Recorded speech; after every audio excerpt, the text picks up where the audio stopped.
যা 2026 সালে এসএসসি পরীক্ষা বসছো, বর্তমানে তোমাদের পরীক্ষা অনেকগুলো হয়ে গেছে, আর মাত্র কয়েকটি পরীক্ষা আছে।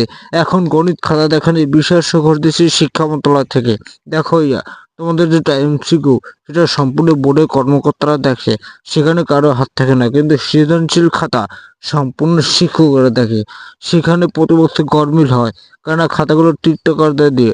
ধরো আমি টিচার, আমি বোর্ড থেকে 200 খাতা আনছি, আমার পক্ষে সম্ভব না 200 খাতা দেখা।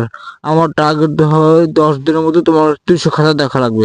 তখন আমি করি কি, আমার ছেলে মেয়ে বা আমার বাড়ির আশেপাশে যত প্রমাণ আছে তাদেরকে দিয়ে খাতাগুলোর নম্বর দেওয়াই। এখন তারা কি সঠিক নম্বরটা দিতে পারবে? তারা কি বোঝে?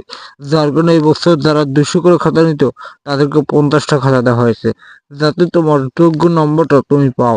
সেরকম করে শিক্ষামন্ত্রী দিয়েছে প্রত্যেকটি শিক্ষকদের, এরকম করার নির্দেশনা দিয়েছে। যার দেখা তার তার দেখতে হবে, কারণ প্রত্যেকটি খাতা দেখার জন্য তারা বোর্ড থেকে 50 টাকা করে পায়। কারণ এই টাকাগুলো তোমরাই কিন্তু দিয়েছো পরীক্ষার আগে ফর্ম ফিল আপের সময়। আশা করতে পারছি এখন শিক্ষকরা জানিয়েছে আমরা এই বছর বাড়ির নম্বর দিই, কারণ কাউকে শূন্য দেওয়া যাবে না। শিক্ষামন্ত্রীর আদেশ হয়েছে, যেমন তুমি একটা অঙ্ক প্রথম থেকে করছো, লাস্টে ফল ভুল হয়েছে, ফল হবে 70, তুমি রাখছো 59 বা 69, তাও কিন্তু তোমাকে আগে যেটুকু লাগছো ওই জন্য তুমি নাম্বার পাবে 1 বা 2, তোমাকে একেবারে শূন্য দিতে পারবে না।